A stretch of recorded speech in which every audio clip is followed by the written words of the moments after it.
This is part B of an ABC talk, Alaska Earthquake Science Facts.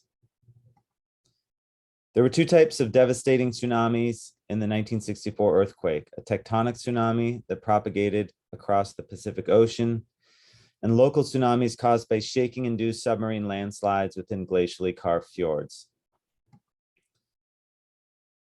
The first type of tsunami, the tectonic tsunami, is caused by uplift of the seafloor near the trench, and will feature now the 1964 Alaska earthquake centered near Prince William Sound. And the picture we've seen previously is one where near the trench here, there was uplift, and farther away from the trench, the ground dropped down, giving us these ghost forests.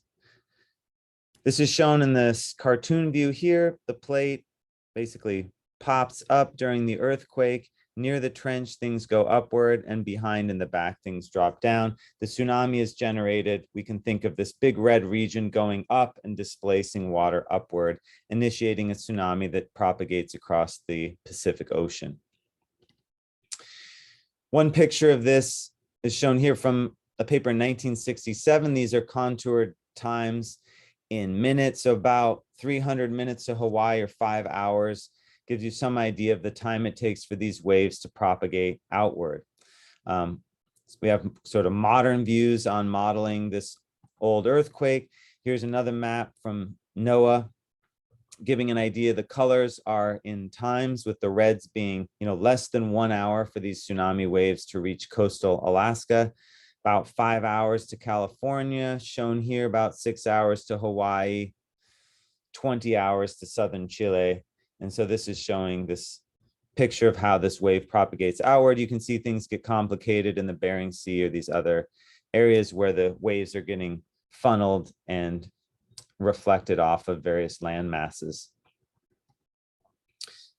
This is a different map where the color is showing the maximum tsunami wave amplitudes, again, from modeling based on how waves propagate and what the seafloor bathymetry looks like, and also the source itself.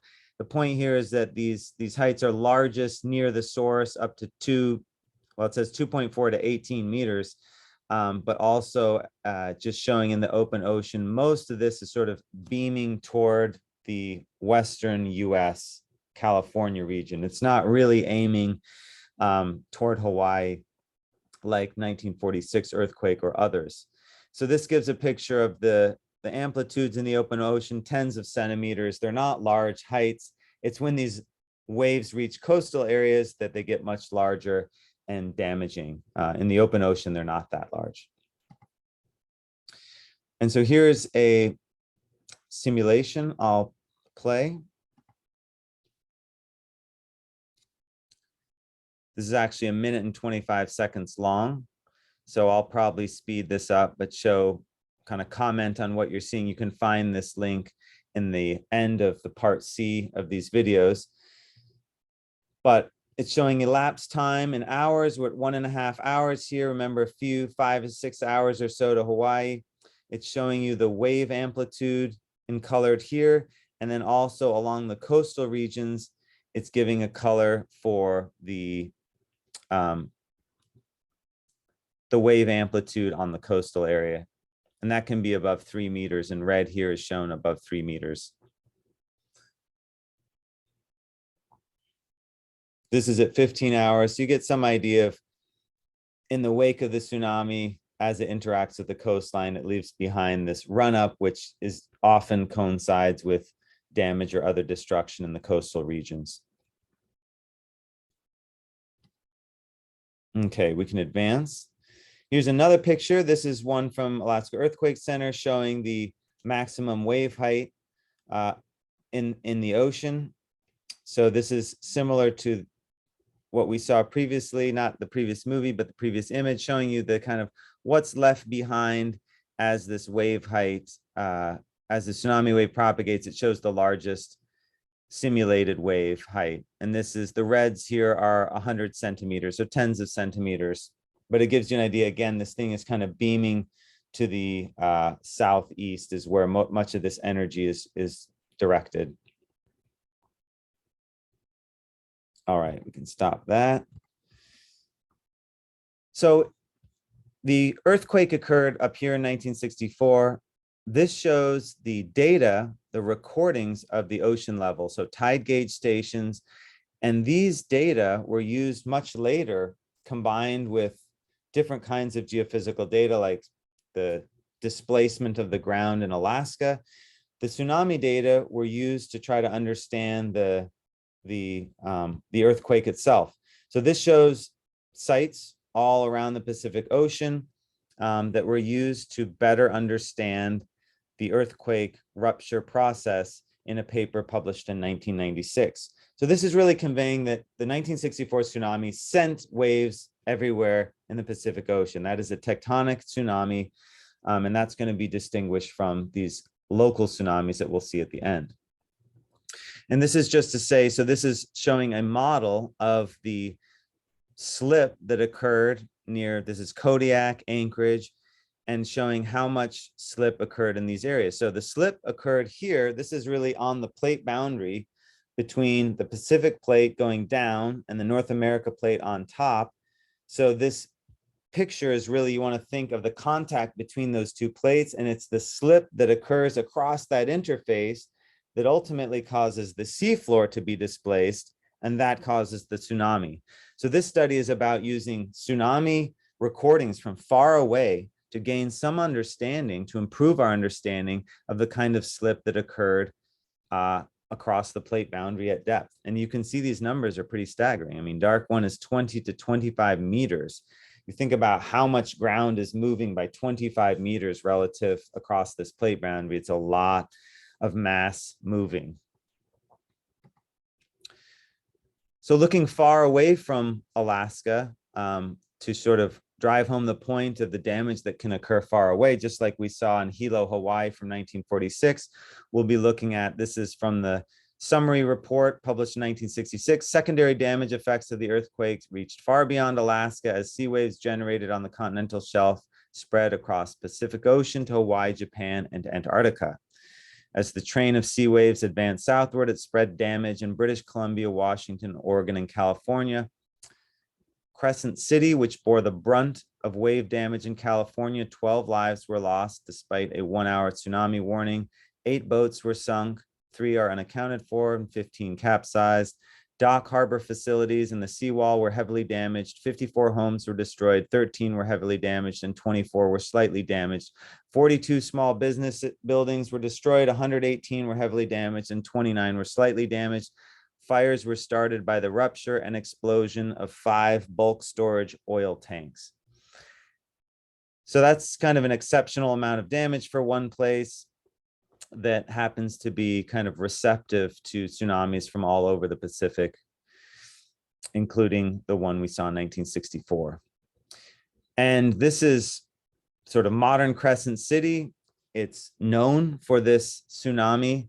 And this shows a picture. This is actually me and my son here looking at one of these tetrapods that are used to try to diminish the storm surge and tsunami waves in the harbor. So these things are, this one is just sitting for people to look at, but these humongous things are placed out in the harbor to try to block waves and diminish their effects, which was not successful for the scale of the 1964 earthquake. Here's another one. There's a plaque right here that reads, "These giant jacks are used to protect harbors from damaging currents. As waves hit the tetrapods, the force of the water is dissipated by the curve of the legs. There are 1,630 tetrapods on the ocean side of Crescent City breakwater. There are 1,900 tetrapods and 768 steel reinforced dolos on the newer leg of the jetty. This 25-ton tetrapod was on display near Front Street and was moved by nearly 3 feet off a pedestal by the force of the March 28, 1964 tsunami." So some debris or the wave knocked this humongous thing, moved it at all is kind of remarkable, but just get an idea of what it would take, a force of nature indeed, to move 25 tons. This shows what's called a Marogram, which is the water level height as a function of time. recovered from citizens' dock tide gauge after the 1964 tsunami. So the water level usually goes up and down according to tides. During here it is at 2 meters, and then all of a sudden there's this, couple meter height here of the first wave. It says 14.5 feet, and then drops down here. Another wave comes in.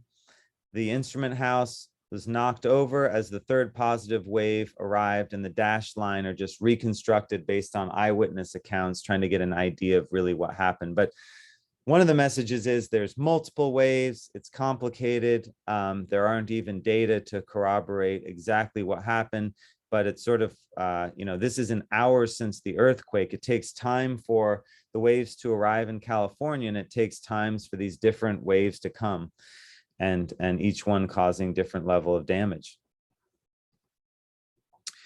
This is a fairly complicated map, detailed map of tsunami wave inundation at Crescent City, California for the 1964 earthquake. The contours are tsunami water depth in feet. So you can think of 0 being the point where no tsunami wave reached, and 6 feet would be, if you had a building, it would leave kind of a 6-foot watermark where the tsunami wave came in. So this is showing 0, 2, 4, 6, and 8 feet. The buildings in black are destroyed. We can see that they're kind of between the 6 and 8 foot contour level, really 4 foot to 8 foot, I would say, in here. And this is out in the harbor in here, and this is the coastline shown in here. So this is a detailed map for this one spot receiving tsunami waves from the 1964 earthquake, far, far from the earthquake. There would be no shaking felt here, for example, just the tsunami waves coming. This shows kind of a more user-friendly picture of the map. It also has the inundation from the 1960 Chile earthquake. It was a 9.6 earthquake shown here. And this shows from 1964, the wave inundation, the 64 earthquake being also considerably closer. So this shows how the tsunami wave came right through downtown, caused a lot of flooding and damage, and also loss of life in this area. These are some photos showing the kind of damage, automobiles. We heard about the fires, oil tank fires, dock destroyed, Front Street flooded. And this damage is not caused by shaking. It's the wave impacts on all these structures. So when you see what looks like earthquake damage, you really want to be thinking, yes, this is caused by an earthquake indirectly, but it's the tsunami wave causing damage to this building. Here's another one. I mean, really remarkable, just thinking about, here's a parking meter bent over. You can see these folks recovering. I mean, the house just completely destroyed in here. Cars are tipped over. Really staggering what these tsunami waves can do.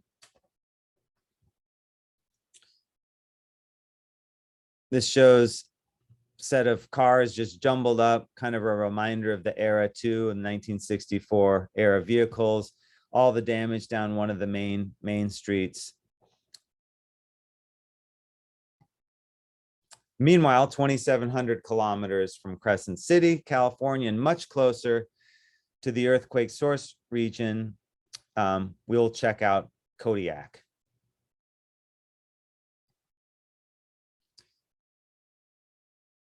Here's a shot in Kodiak.